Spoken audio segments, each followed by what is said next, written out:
Ouvir vocês cantando e louvando a Deus espontaneamente nesses momentos me encheu de muita alegria e de gratidão, e eu disse no meu coração: Deus, para mim, já pode encerrar, porque Tua presença está entre nós, e isso é muito claro pela manifestação do Teu povo. Louvado seja Deus por isso, pela vida de vocês.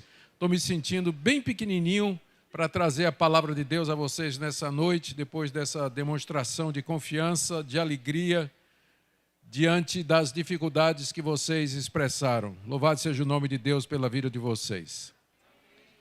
Queridos, eu queria convidá-los a abrir a palavra de Deus em Hebreus capítulo 5, e nós vamos ler do verso 11 até o capítulo 6, no verso 8.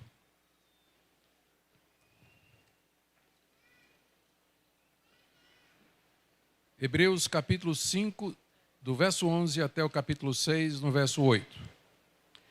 A esse respeito, temos muitas coisas que dizer e difíceis de explicar, porquanto vos tendes tornado tardios em ouvir. Pois com efeito, quando devias ser mestres, atendendo ao tempo decorrido, tendes novamente necessidade de alguém que vos ensine de novo quais são os princípios elementares dos oráculos de Deus. Assim vos tornastes como necessitados de leite e não de alimento sólido. Ora, todo aquele que se alimenta de leite é inexperiente na palavra da justiça, porque é criança. Mas o alimento sólido é para os adultos, para aqueles que pela prática têm as suas faculdades exercitadas para discernir não somente o bem, mas também o mal. Por isso, pondo de parte os princípios elementares da doutrina de Cristo, deixemo-nos levar para o que é perfeito, não lançando de novo a base do arrependimento, de obras mortas e da fé em Deus, o ensino de batismos e da imposição de mãos, da ressurreição dos mortos e do juízo eterno. Isso faremos se Deus permitir. É impossível, pois, que aqueles que uma vez foram iluminados e provaram o dom celestial e se tornaram participantes do Espírito Santo, e provaram a boa palavra de Deus e os poderes do mundo vindouro, e caíram, sim, é impossível outra vez renová-los para arrependimento, visto que de novo estão crucificando para si mesmos o Filho de Deus e expondo-o à ignomínia. Porque a terra que absorve a chuva que frequentemente cai sobre ela e produz erva útil para aqueles por quem é também cultivada, recebe bênção da parte de Deus. Mas se produz espinhos e abrolhos, é rejeitada, e perto está da maldição, e o seu fim é ser queimada. Até aqui, queridos, a leitura da inerrante, infalível e autoritativa palavra de Deus. O tema da minha palestra é os fundamentos da Nova Jerusalém. A Nova Jerusalém, que aparece no Novo Testamento, no livro de Apocalipse, é o estado eterno. É o final do plano de Deus. É para onde nós vamos depois da vinda de Cristo e depois da ressurreição dos mortos. É o novo céu e a nova terra. É a nova terra. É o estado eterno que nos aguarda mediante a fé em Cristo Jesus. Os fundamentos da Nova Jerusalém são aquelas doutrinas centrais do Evangelho, especialmente aquelas que tratam da pessoa e da obra do Senhor Jesus. Nós iremos participar da Nova Jerusalém se nós ficarmos firmes e se nós crescermos sobre essas doutrinas no conhecimento de Cristo, da sua morte e da sua pessoa. O autor da carta aos Hebreus, no texto que eu li para vocês, estava preocupado com a situação dos seus leitores, que eram judeus que haviam se tornado cristãos, haviam aceitado o cristianismo, haviam largado a sinagoga e as práticas judaicas e se tornado parte das igrejas locais espalhadas pelo Império Romano. Eram judeus que agora professavam a fé em Cristo Jesus. A preocupação do autor da carta aos Hebreus é porque eles estavam sendo pressionados a voltar atrás, a se arrepender de terem deixado o judaísmo e aceitado o Messias Jesus, a renunciar a Cristo Inclusive, sabemos pela arqueologia, aliás, por documentos antigos, que uma das coisas que era exigida de judeus que haviam se tornado cristãos e que queriam voltar para a sinagoga era que eles dissessem: Jesus é anátema, Jesus é maldito, que eles amaldiçoassem Jesus, blasfemassem de Jesus, para que fossem aceitos na sinagoga outra vez. Eles estavam então sendo pressionados pelos seus patrícios, talvez o judeu casado, pressionado pela sua esposa, que não havia aderido ao cristianismo. Havia sempre o risco deles perderem o emprego se o seu patrão fosse um judeu que não acreditava que Cristo era um Messias. Enfim, o apelo para que eles retornassem à sinagoga, negando Jesus e blasfemando de Jesus, era muito grande. Então, o autor da carta aos Hebreus escreveu essa epístola com esses objetivos em mente. Primeiro, ele quer impedir que esses judeus cristãos façam o caminho de volta. Eles abandonem a fé em Cristo, neguem Cristo, blasfemem de Cristo Jesus para serem aceitos na sinagoga. Esse é o objetivo da carta aos Hebreus, foi escrita por isso. Segundo, ele quer fazer isso mostrando a superioridade de Cristo a todos os aspectos do judaísmo. Cristo é maior do que Moisés, é maior do que Josué, é maior do que o sumo sacerdote. O sacrifício de Cristo é melhor e mais eficaz do que o sacrifício de animais. Cristo pertence a uma ordem sacerdotal que é superior à ordem sacerdotal de Levi. E vários outros argumentos. Cristo é maior do que os anjos que no judaísmo do segundo templo recebiam um destaque, uma proeminência muito grande.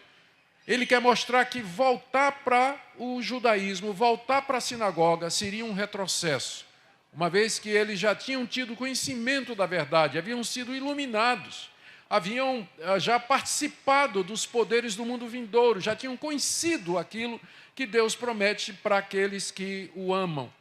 E agora eles estavam querendo voltar atrás. O autor da carta aos Hebreus, então, especificamente no texto que eu li agora para vocês, ele pressiona aqueles irmãos a prosseguir, a não ficar nos fundamentos da Nova Jerusalém, a não ficar naquelas doutrinas básicas que estão na porta de entrada do cristianismo, mas que eles prosseguissem, que eles fossem até a maturidade, a perfeição, que é o alvo de Deus para nós aqui nesse mundo. Mas que não parassem e muito menos que voltassem atrás. E com o objetivo de convencê-los a não voltar atrás, com todas aquelas atitudes que eu já mencionei que eram exigidas, especialmente aquela de negar a Cristo e blasfemar o nome dele, ele mostra, primeiro, quais as consequências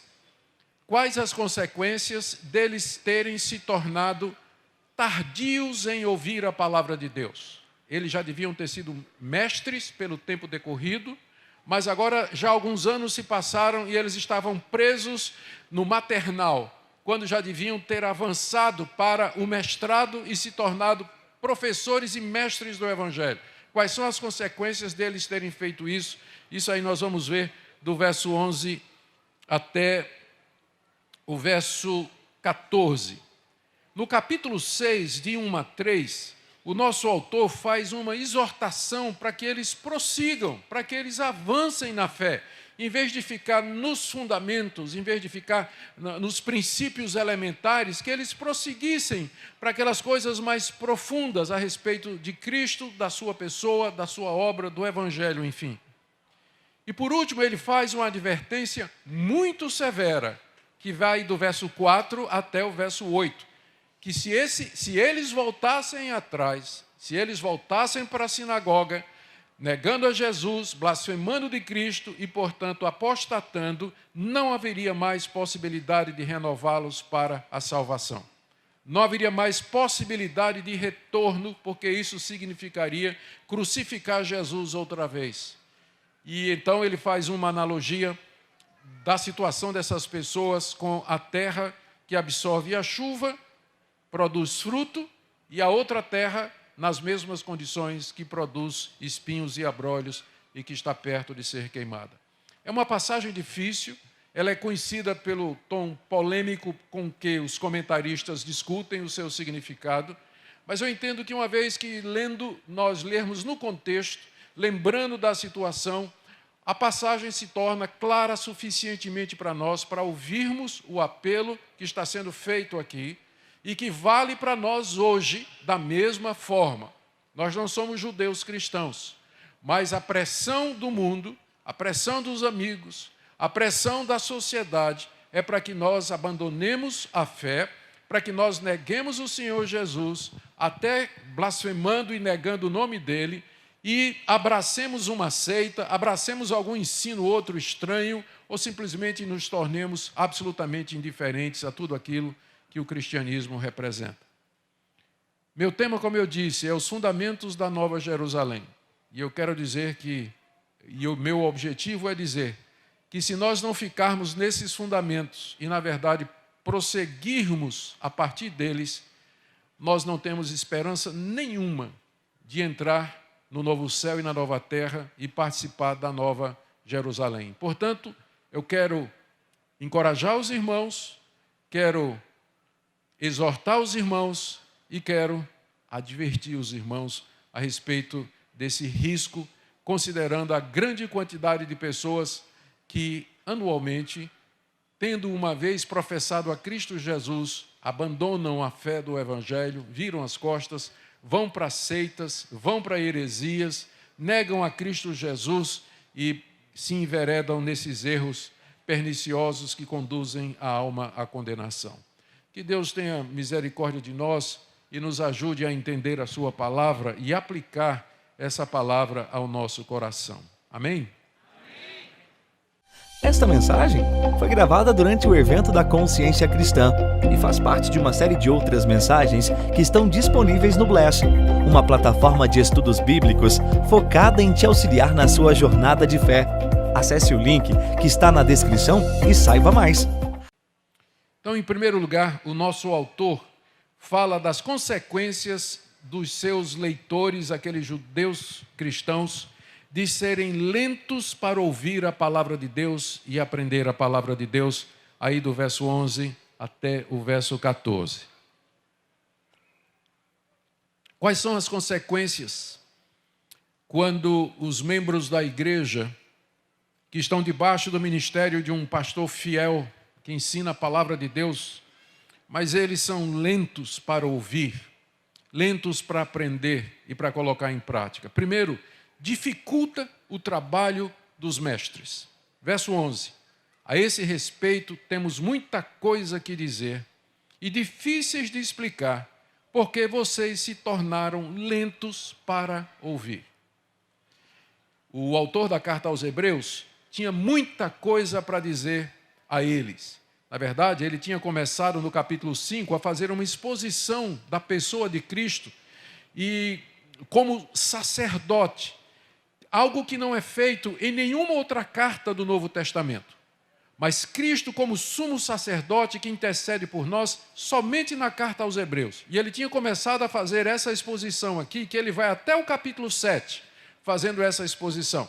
E ele parou para dizer: eu só não consigo falar mais profundamente a respeito de Cristo e da obra dele para vocês, porque vocês são devagar para aprender.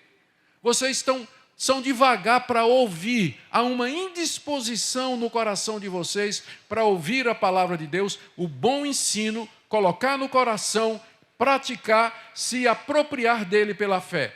São coisas difíceis de explicar. Literalmente, a expressão aqui, coisas difíceis de explicar, é coisas difíceis de interpretar. Porque a base do autor da carta aos Hebreus é o Antigo Testamento. Então ele está dizendo que no Antigo Testamento tem passagens que são difíceis de interpretar. Elas falam de Cristo. Por exemplo, ele tinha começado a falar aqui de Cristo como sendo da ordem de Melquisedeque, coisa que não é falada em nenhuma outra parte do Novo Testamento. Então é baseado numa interpretação lá de Gênesis e dos Salmos. Não é uma exegese, não é uma interpretação fácil. É difícil fazer isso. E mais difícil ainda é quando a audiência, os cristãos, não estão dispostos a se debruçar sobre a palavra de Deus, estudar com minúcias, com detalhes, para avançar no conhecimento de Cristo. Então, a primeira consequência é essa: dificulta o trabalho dos pastores.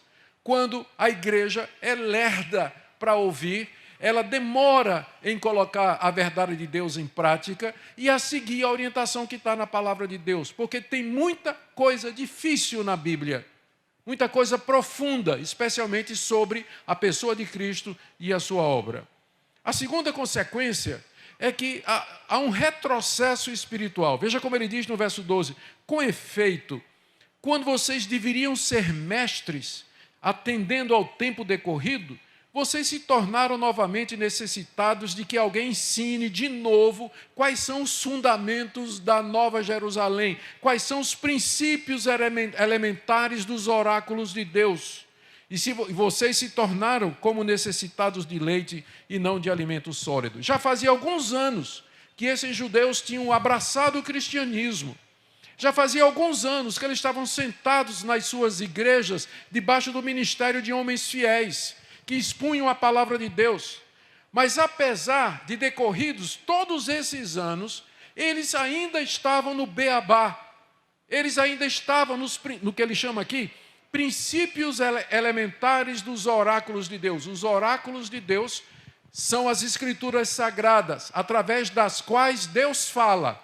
Um oráculo no mundo do Antigo Oriente era um profeta ou uma profetisa que era o porta-voz de algum deus. A mais conhecida da época era a profetisa da ilha de Delfos, que era a porta-voz do deus Hermes ou Mercúrio, que era o deus mensageiro. Era o oráculo mais conhecido. Nós não temos oráculos humanos. Nós temos a Bíblia, que é a palavra de Deus, e por onde Deus nos fala. Se você quer saber a vontade de Deus, quer ouvir a vontade de Deus, você tem que prestar atenção aos princípios elementares dos oráculos de Deus. Você tem que estudar a palavra de Deus, ouvir a palavra de Deus, receber a palavra de Deus para que você possa crescer. Então, o que acontece quando os crentes são lerdos para ouvir e apreender a palavra de Deus? É que eles se tornam necessitados de voltar para o banco maternal, vai voltar para o departamento infantil, para aprender do zero de novo. Não somente dar trabalho na igreja, mas ele tem que voltar para aprender os princípios elementares dos oráculos de Deus. De novo vai ter que ser ensinados. Esse é o desânimo do autor da carta aos Hebreus. Ele tem tanta coisa para falar de Cristo, mas ele diz: eu não sei se vocês vão conseguir me acompanhar, porque o que eu tenho é difícil de entender, difícil de interpretar, e vocês se tornaram como alguém que precisa do básico, né, de fazer o trabalho básico mais uma vez. Vocês se tornaram como crianças. Final do verso 12. Vos tornastes como necessitados de leite e não de alimento sólido. O leite seria os princípios elementares dos oráculos de Deus. O alimento sólido é o conhecimento mais avançado a respeito da pessoa de Cristo, da sua obra e de tudo mais que ele é e do que ele representa, conforme está no Antigo Testamento. Não é um conhecimento místico, não é gnose, não é gnosticismo, mas é o conhecimento de Deus revelado nas Escrituras. E para acessar o qual é necessário que nós sejamos, nas palavras ditas aqui, não sejamos tardios para ouvir, mas dispostos a aprender a palavra de Deus. A terceira consequência mencionada pelo nosso autor está aí no verso 13. Ora, aquele que se alimenta de leite é inexperiente na palavra da justiça, porque é criança. A palavra da justiça é a palavra do Evangelho. É a escritura do Antigo Testamento, a escritura do Novo Testamento é chamada de palavra da justiça porque é aqui que nós aprendemos como Deus justifica o pecador. É a palavra que traz a justiça de Deus até nós para a salvação e redenção do pecador. Quem se alimenta de leite, quem fica o tempo todo mastigando as mesmas coisas, aquelas coisas básicas, ele é como uma criança. ele se alimenta de leite e ele é inexperiente. E aí é o medo do autor da carta aos Hebreus, exatamente por conta. Por que ele está preocupado? Porque esses cristãos estavam sob perigo, eles estavam sob pressão, estavam sendo pressionados a voltar à glória do judaísmo, aos sacrifícios feitos no templo, à ordem sacerdotal, todo aquele intrincado sistema de cerimônias que foi revelado na antiga aliança, que já se cumpriu em Cristo. Mas os judeus estavam querendo chamá-los de volta a participar daquilo ali. E a preocupação do autor da carta aos Hebreus é que eles acabariam cedendo. Alguns já tinham voltado, alguns já tinham negado e blasfemado Cristo e voltado para a sinagoga. E a razão é que eles não tinham o fundamento. Eles estavam no que é básico, eles não haviam crescido, não haviam amadurecido. E, irmãos, isso está acontecendo o tempo todo. Pessoas que descobriram o Evangelho, que demonstram uma certa alegria, até um grande entusiasmo pelo Evangelho, frequenta a igreja durante 2, 3 anos e quando você procura, ele está na seita. Ele está numa seita, ele abandonou, foi embora.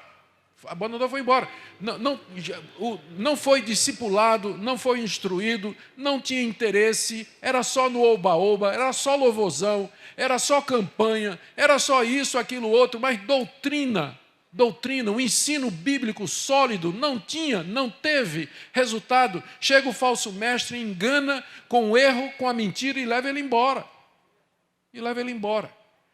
Por quê? Porque ele é inexperiente na palavra da justiça. Inexperiente.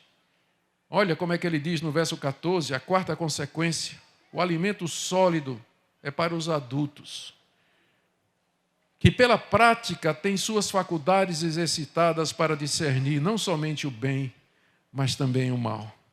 Esse é o ideal de Deus para nós, a maturidade cristã consiste nisso. Você chegar num ponto em que você consegue dizer, isso aqui está certo, isso aqui está errado. Isso aqui é o bem e isso aqui é o mal. E não só em termos morais, mas também em termos doutrinários. Isso aqui é um erro teológico, isso aqui é a verdade de Deus. E esse discernimento do bem e do mal, do certo e do errado, da verdade e da mentira, acontece porque as pessoas são tardios em ouvir a palavra de Deus, como está dito aqui no verso 11. Vocês já deviam ser mestres, ensinando outra pessoa, mas agora vocês têm que voltar como crianças, lá para o maternal, para beber leite. Estou preocupado com vocês, porque vocês estão sendo pressionados para voltar para a sinagoga, e vocês não sabem como argumentar com esse pessoal. Porque eles vão dizer, nós temos um sistema de sacerdócio superior e perfeito, e você tem que entrar dizendo, não, mas Cristo é sacerdote segundo a ordem de Melquisedeque. Nunca ouvi falar disso. E aí não tem argumento. Eu acho que já contei isso até aqui na consciência, mas vou contar de novo. Um dia recebi um Twitter de uma mulher dizendo, meus 2 pregadores prediletos, Edir Macedo e Augusto Nicodemos.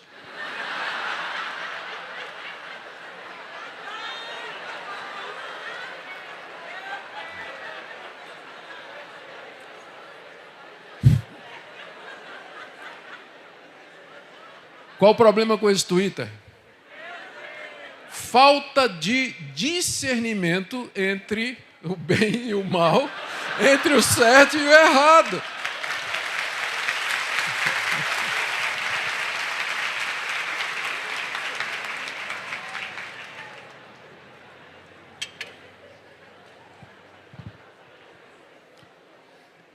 Exatamente. Vamos para a segunda parte, então, do que o nosso autor está dizendo aqui. A primeira parte, ele está mostrando as consequências de você parar nos fundamentos da Nova Jerusalém, de você ficar no beabá, no leite. Ele mostrou aqui quais são as consequências. E agora, na segunda parte, ele faz uma exortação para que os seus leitores progridam, eles avancem além dos fundamentos. Por isso, verso 1 do capítulo 6, pondo de parte os princípios elementares da doutrina de Cristo, tudo isso que eu falei até agora, pondo de parte os princípios elementares da doutrina de Cristo. Quando ele diz pondo de parte, não quer dizer assim, esquece. Não, ele está dizendo, indo além dos princípios elementares da doutrina de Cristo, deixemo-nos levar para o que é perfeito. Então, aqui está a exortação dele. Irmãos, vamos ultrapassar o primeiro ano, onde nós aprendemos o que ele chama aqui, os princípios elementares da doutrina de Cristo. Que Cristo é o Filho de Deus, que Ele é o Salvador, que Ele é o Messias, que Ele morreu na cruz pelos nossos pecados. Tudo isso é considerado como sendo o básico. Então, vamos prosseguir para o que é perfeito, ou seja, para que nós tenhamos um conhecimento maduro a respeito de Cristo, quem Ele é, sua obra, e que isso influencie as nossas decisões, as nossas escolhas, aquilo que nós fazemos no nosso dia a dia, para que nos tornemos cristãos maduros, discernindo entre o bem e o mal. Então, vamos prosseguir, meus irmãos. Ninguém nunca vai chegar no ponto em que essa exortação não é necessária para ele. Você nunca vai chegar. Um ponto em que você diga assim, eu não tenho mais para onde me deixar levar em termos doutrinários, morais e éticos, porque eu já alcancei a plenitude. Não. Você nunca vai chegar nesse ponto. Mas a pessoa de Cristo é inesgotável. Nele estão escondidos todos os tesouros da sabedoria e na ciência, porque aprove a Deus que residisse nele toda a plenitude. Você acha que você pode esgotar o conhecimento, a beleza, a glória do Rei dos Reis, do Senhor Jesus, aqui nessa vida? Nós vamos continuar a fazer isso a eternidade afora, a conhecê-lo, glorificá-lo, adorá-lo. O encorajamento aqui é a esse, se dedique, irmão, se dedique, estude a palavra, se submeta à palavra, fique debaixo do ministério de homens de Deus que ensinam a Bíblia e que não ficam contando histórias engraçadas, pedindo dinheiro, fazendo campanha, esse tipo de coisa aí. Não, mas gente que vai lhe ensinar a respeito do Salvador, a respeito de Deus e do seu Filho Jesus e do bendito Espírito Santo. Então, ultrapassando, avançando além dos princípios elementares da doutrina de Cristo, vamos para o que é perfeito, não lançando a base de novo ao padrão, ao que ele considera princípio elementar. Não lançando de novo a base do arrependimento de obras mortas, isso é básico. Obras mortas porque elas conduzem à morte, o salário do pecado é a morte. Para entrar na Nova Jerusalém, um dos fundamentos é o arrependimento. Nós temos que nos arrepender das nossas obras mortas. Temos que pedir perdão a Deus por elas. Temos que nos converter delas. Temos que nos abandonar. Isso é básico. Vocês não precisam ser ensinados de novo sobre isso, porque isso está no ponto de entrada do cristianismo. Quando Jesus começou a pregar o Evangelho, qual foi a mensagem dele? Arrependei-vos, porque é chegado o reino de Deus. Arrependei-vos e crede no Evangelho, que é o segundo ponto, né? Não lancemos de novo a base do arrependimento de obras mortas e da fé em Deus. Para você entrar na Nova Jerusalém, o outro fundamento é, você precisa crer em Deus e que Ele providenciou a redenção dos pecados mediante o seu Filho Jesus Cristo, que verteu seu sangue na cruz, morreu, foi sepultado, ressuscitou ao terceiro dia. Então, isso aí é básico, isso é fundamental. Ninguém espera ou tem a expectativa de se tornar um cristão e ser salvo dos seus pecados se ele não crê em Deus e não crê no Senhor Jesus. O ensino de batismos, que às vezes a gente considera como sendo o mais importante, não é? Ele considera como sendo princípio elementar. Quando ele fala batismos no plural, pode ser tanto o batismo como ritual de iniciação na igreja cristã, por aspersão, por imersão, e também o batismo com o Espírito Santo, que também às vezes ganha uma proporção tão grande, mas que aqui estaria na lista de coisas que são básicas, coisas que são fundamentais. Ele segue a imposição de mãos, Talvez para a dedicação e consagração das pessoas para o serviço a Deus, faz sentido, porque ele está na sequência, né? Arrependimento, fé, batismo e agora o serviço, imposição de mãos. A pessoa é consagrada, separada para servir em algum ministério, considerado uma coisa básica. Continuando, na sequência, a ressurreição dos mortos. Vai ter ressurreição de mortos e nós ressuscitaremos juntamente com Cristo para morar no novo céu e na nova terra, na nova Jerusalém. O juízo eterno de Deus que vai determinar quem vai morar na nova Jerusalém, quem vai entrar no estado eterno de glória ou quem vai sofrer eternamente no inferno e no lago de fogo. Tudo isso é considerado pelo autor da carta aos Hebreus como a base. Ele diz assim, não lançando de novo a base do arrependimento, da fé em Deus, do batismo, imposição, da ressurreição dos mortos e do juízo eterno. Em vez disso, irmãos, ou a partir disso, construindo em cima disso, vamos prosseguir para a perfeição. Vamos prosseguir para a perfeição. Então, o crente, ele sempre está aprendendo, ele sempre está crescendo. A base é isso aqui, esses são os fundamentos. A partir daqui, ele vai crescer. Tem muita coisa para aprender, muita coisa para mudar na sua vida, nos seus relacionamentos, no seu namoro, na sua família, no seu casamento, no seu trabalho, na sua escola. Sempre podemos prosseguir.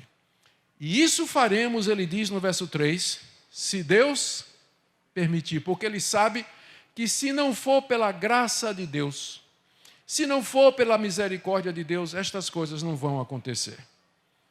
Essas coisas não vão acontecer. Você tem aqui essa mistura maravilhosa que tem na Bíblia. Por um lado, a minha responsabilidade.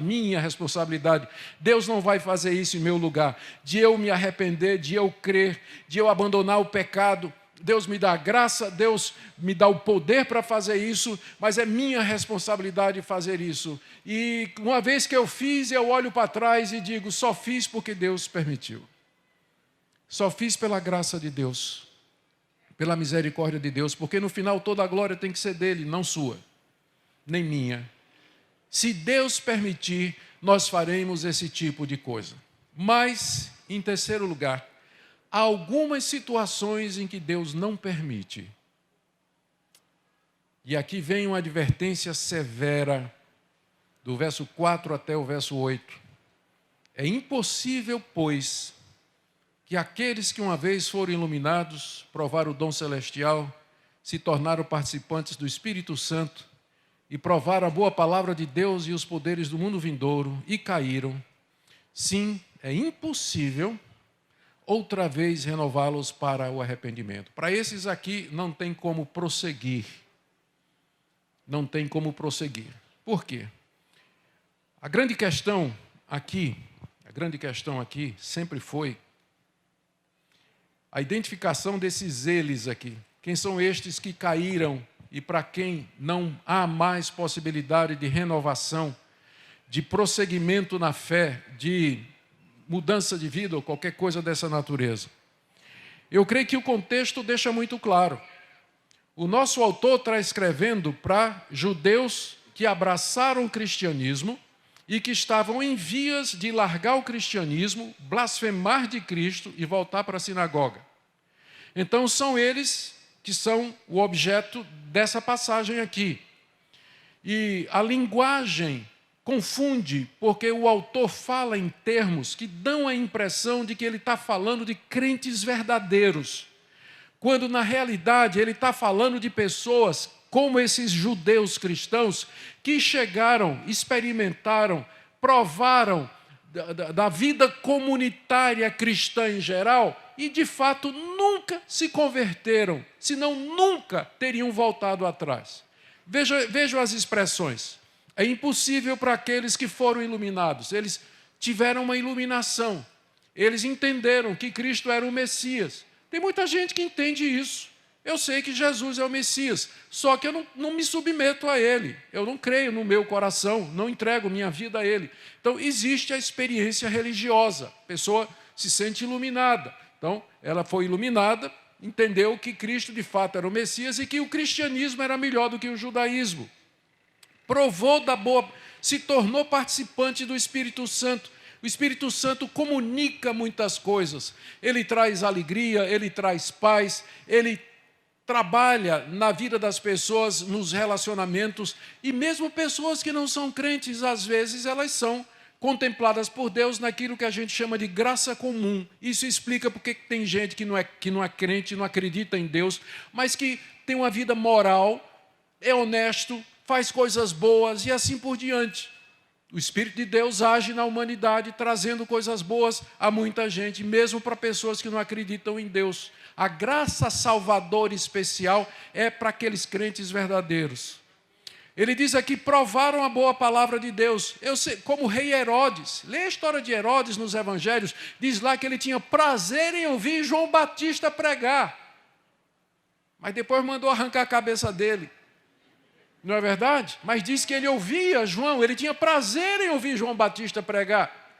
Tem gente descrente que gosta da ética cristã, que gosta do enredo, do trama do Evangelho, e ouve as pregações, vão para a igreja, às vezes, como convidados, e passam anos lá nas igrejas, escutando. Nunca se decide, nunca se converte, nunca quer realmente, mas eles provam a boa palavra de Deus, sim ou não?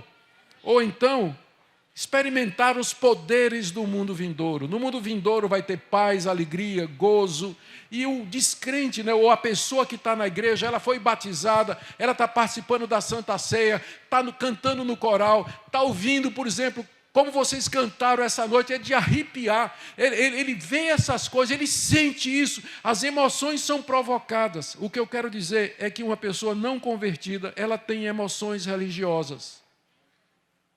Todas as pessoas de seitas lá fora, elas vão dizer para você que elas têm paz, elas sentem alegria, elas experimentam uma certa... Melhorou minha vida, olha, depois que eu fui para essa religião aqui, olha, eu sou uma pessoa diferente. Eles vão dizer isso para vocês.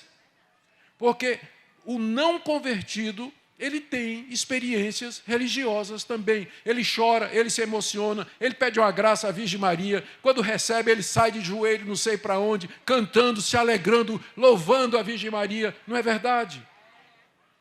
Então, o que está sendo descrito aqui não é um crente verdadeiro, mas alguém que entrou na igreja, experimentou disso tudo. Eu vou dar para vocês um exemplo que talvez ajude vocês a entender do que é que o autor da carta aos Hebreus está falando aqui. Quando Moisés mandou os 12 espias atravessar o Rio Jordão e pesquisar a inteligência militar dos cananeus para saber por onde viria o ataque, os 12 espias atravessaram o Rio Jordão, chegaram na terra de Canaã, respiraram o ar de Canaã, o ar da terra prometida, comeram os frutos da terra prometida, até levaram um cacho de uva, né, como amostra, comeram lá, pisaram na terra prometida, ouviram os sons dos pássaros e das aves da terra prometida, atravessaram o Jordão de volta e disseram a Moisés o quê? Não dá não, está cheio de gigante lá, não vai dar certo não. Eles provaram, sentiram, viram, experimentaram, mas não entraram na terra prometida. Não entraram na terra prometida. É isso que o nosso autor aqui está dizendo. O que ele está dizendo aos seus leitores é o seguinte. Primeiro ele disse, olha as consequências de vocês serem devagar para aprender. Depois ele disse, vamos prosseguir, porque tem muita coisa para ser aprendida. E agora ele faz uma advertência. Ele diz, porque se vocês não prosseguirem, se vocês cederem à tentação e vocês caírem aqui seria, a gente chama de apostasia.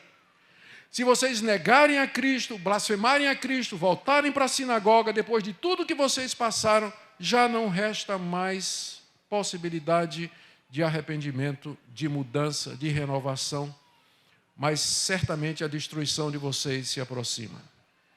Queridos, que aviso sério,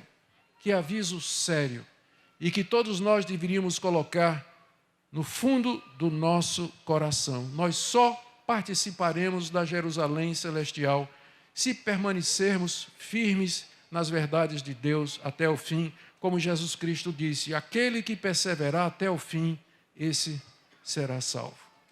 Perseverar até o fim, esse será salvo. Perseverar, ficar firme nos fundamentos e crescer além dos fundamentos para a glória de Deus. Ele traz aqui uma ilustração que é provavelmente baseada na parábola do semeador que Cristo contou, do verso 7 ao verso 8. Ele diz assim, no final do verso 6, né, não dá para renovar para o arrependimento, porque de novo estariam crucificando o Filho de Deus. Cristo já morreu uma vez pelos pecados. Você sabe disso. Você declarou que você crê nisso. Você participa da ceia do Senhor que celebra isso. Você foi batizado no nome desse Cristo. Agora você conscientemente, voluntariamente, vai virar as costas para tudo isso. Dizer que isso tudo é uma mentira, é coisa do diabo, que Cristo é blasfemo, ele é amaldiçoado, anátema. Não tem mais expectativa, que é o que acontece com o pessoal que vai para seitas uma vez, tendo experimentado os poderes do cristianismo numa igreja local durante algum tempo. Vai para as seitas. Eu conheço pouca gente que fez o caminho de volta. Conheço muitos que foram, pouquíssimos que voltaram. Pouquíssimos que voltaram nesses meus 40 anos de pastorado. Nesses meus 40 anos de pastorado. Muito bem. Olha a comparação. Ele diz no verso 7, porque a terra que absorve a chuva, que frequentemente cai sobre ela, e produz erva útil para aqueles por quem é também cultivada, recebe bênção da parte de Deus. Ou seja, o coração, aqui está falando do coração naturalmente, não é? Pensando na parábola que Cristo contou, parábola do semeador. O coração que recebe, que é regado, que é cultivado, onde a palavra de Deus foi plantada. Essa palavra, essa semente, ela cresce e produz fruto, ela recebe bênção da parte de Deus, receberá a vida eterna. É como o seu coração tem que ser receptivo, aberto, para que você possa prosseguir, crescer e caminhar. Mas, se você receber toda essa bênção, chuva do céu, você é regado, você foi pastoreado, você foi cuidado, você foi ensinado, mas no final o que você produziu foi espinhos e abrolhos, perto está da maldição e o seu fim era ser queimada. O autor da carta aos Hebreus está citando Gênesis capítulo 3, 17 a 18, quando depois da queda do homem, Deus disse a Adão, maldita é a terra por tua causa, ela te produzirá espinhos e abrolhos. Assim é o coração daquele que volta atrás, que não permanece nos fundamentos da Nova Jerusalém, e não prossegue nesses fundamentos para a plena entrada na cidade celestial. Deixe-me fazer algumas aplicações para terminar aqui. Primeiro eu quero falar para você, eu queria que você prestasse atenção aqui. Eu queria falar para você que está parado nos fundamentos há muitos anos. Você que já é crente há muitos anos, mas que não houve nenhum crescimento significativo na sua vida nesses últimos anos. Você que, apesar do tempo decorrido como membro de uma igreja, não demonstra qualquer alteração de mudança em hábitos antigos, que são reconhecidamente pecaminosos e contra a palavra de Deus. Já faz anos que você está na igreja, mas é a mesma coisa. Você não pode dizer que conhece mais a Deus, você não pode dizer que conhece mais o Senhor Jesus, que você hoje é mais maduro espiritualmente, que você tem mais discernimento espiritual entre o bem e o mal. Eu trago para você essa palavra de advertência. Primeiro, descubra o motivo para isso. O motivo pode ser muito bem uma falsa segurança. Talvez você pense que você é convertido, mas talvez você não seja. Judas fez todos os milagres. Andou 3 anos com os discípulos de Jesus. Pregou a palavra de vila em vila, conforme era mandado por Jesus, enviando os discípulos de 2 a 2. Mas ele não era de Deus, ele não era convertido. Examine o seu coração. De fato você crê no Senhor Jesus, você está arrependido dos seus pecados, você odeia o pecado, quer fazer a vontade de Deus, você ama o Senhor Jesus de todo o seu coração.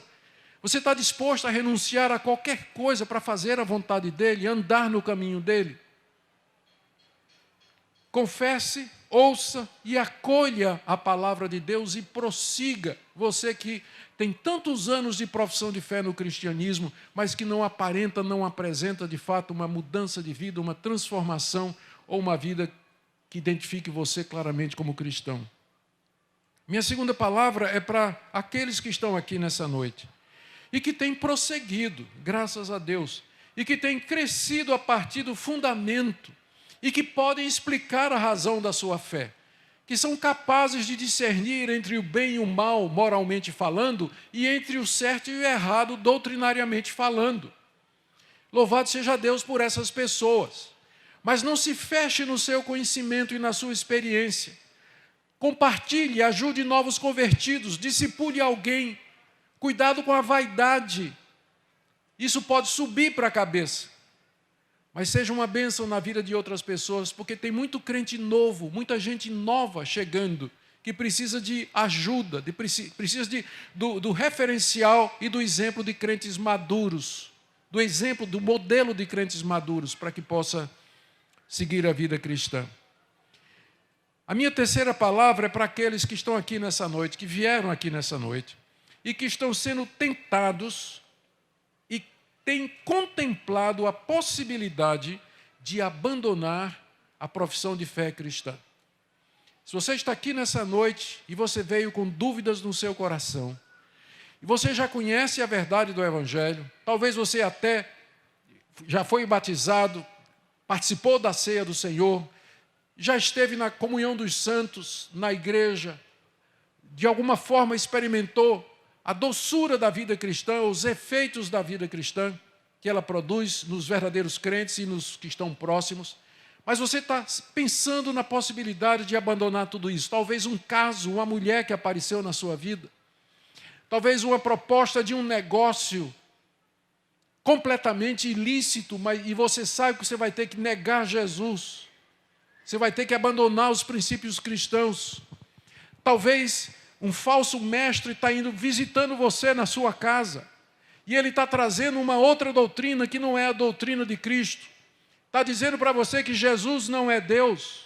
Está dizendo a você que além de Jesus você tem que praticar algum tipo de obra, fazer algum tipo de ritual religioso, que a simples fé em Cristo não justifica pecadores, mas algo precisa ser acrescentado. Se o falso profeta está lhe assediando, você veio nessa noite e está aqui, eu queria que você refletisse em tudo que foi dito pelo autor da carta aos Hebreus, especialmente do verso 4 até o verso 8, a respeito daqueles que caíram após terem experimentado e tido conhecimento da verdade do Evangelho. Que não há possibilidade de retorno. Uma vez que você cruzou essa linha e você voltou atrás nessas condições, de acordo com o que está escrito aqui na minha Bíblia, não existe possibilidade de você voltar. Que seriedade, que gravidade. A única expectativa é o inferno, é a condenação eterna. Por isso, pense bem naquilo que você está pensando em fazer. Pense bem nisso aí. E, por último, uma palavra, porque sempre as pessoas me perguntam qual a diferença entre o desviado e o apóstata. Uma palavra a você que está aqui nessa noite e que saiu da igreja. Você ficou aborrecido com a igreja, você ficou aborrecido com alguém na igreja, você achou que todo mundo na igreja é hipócrita, você não está mais se congregando com ninguém, você saiu, simplesmente resolveu viver sua vida, você abandonou a prática da vida cristã e, num certo sentido, até o evangelho mesmo, mas você nunca blasfemou contra Jesus, você nunca negou que ele é o Filho de Deus, você nunca proferiu contra ele, contra Deus e contra o Espírito Santo insultos e coisas blasfemas e profanas. E você também não está seguindo nenhuma seita religiosa ou um erro pernicioso. Não é disso que o texto está falando. Eu fui criado na igreja presbiteriana. Eu tive como pastor vários expositores bíblicos muito bem preparados. Cresci ouvindo boa teologia. A teologia que eu tenho até o dia de hoje. Aos 16 anos de idade, abandonei a igreja, atraído pelo mundo, pelos meus amigos, que queriam ir para festa, farra, bebida e mais outras coisas, que eu não vou nem falar aqui, e nas quais eu vivi até os 23 anos de idade. Quando um dia Deus me chamou, mudou minha vida até o dia de hoje, 40 anos, vida mudada e transformada e crescendo, e contando.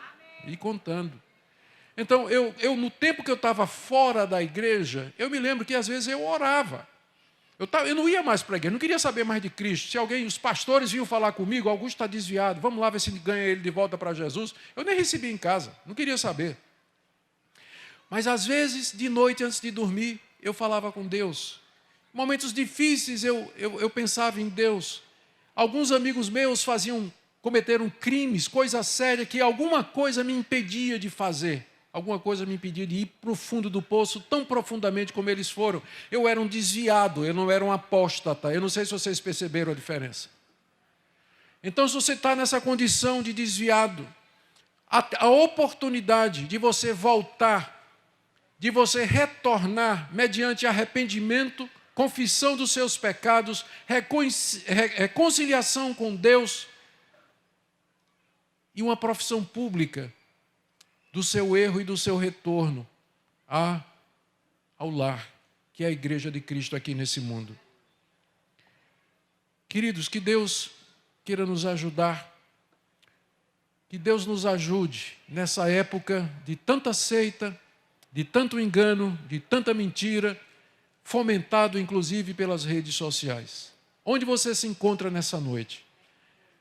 Onde você está nessa noite? Essa é a palavra que eu queria trazer para vocês. Queria convidá-los a ficar em pé e vamos orar. Se você precisar de ajuda com relação ao seu estado espiritual, Deus tem colocado bons pastores nas igrejas, há igrejas bíblicas, igrejas que amam a palavra de Deus, pastores que são homens de Deus, que estão prontos para receber você e conversar com você a respeito do seu estado espiritual. Ó Deus querido, nós queremos nessa noite louvar o Teu nome e pedir que o Senhor nos dê a graça de permanecermos firmes nos fundamentos da Nova Jerusalém. Que nós em nenhum momento nos desviemos nem para a direita nem para a esquerda, mas que nós prossigamos para o alvo, Senhor, firmes na fé, professando a Cristo Jesus com alegria. Ajuda-nos a sermos prontos para ouvir a Tua palavra, a crescer no Teu conhecimento e viver para a Tua glória. É o que nós te pedimos. Abençoa cada pessoa que ouviu a Tua palavra essa noite. O Senhor sabe em que situação está o coração de cada uma delas. Ouve a nossa oração, pois nós fazemos em nome de Jesus. Amém. Amém. Obrigado, irmãos. Deus abençoe.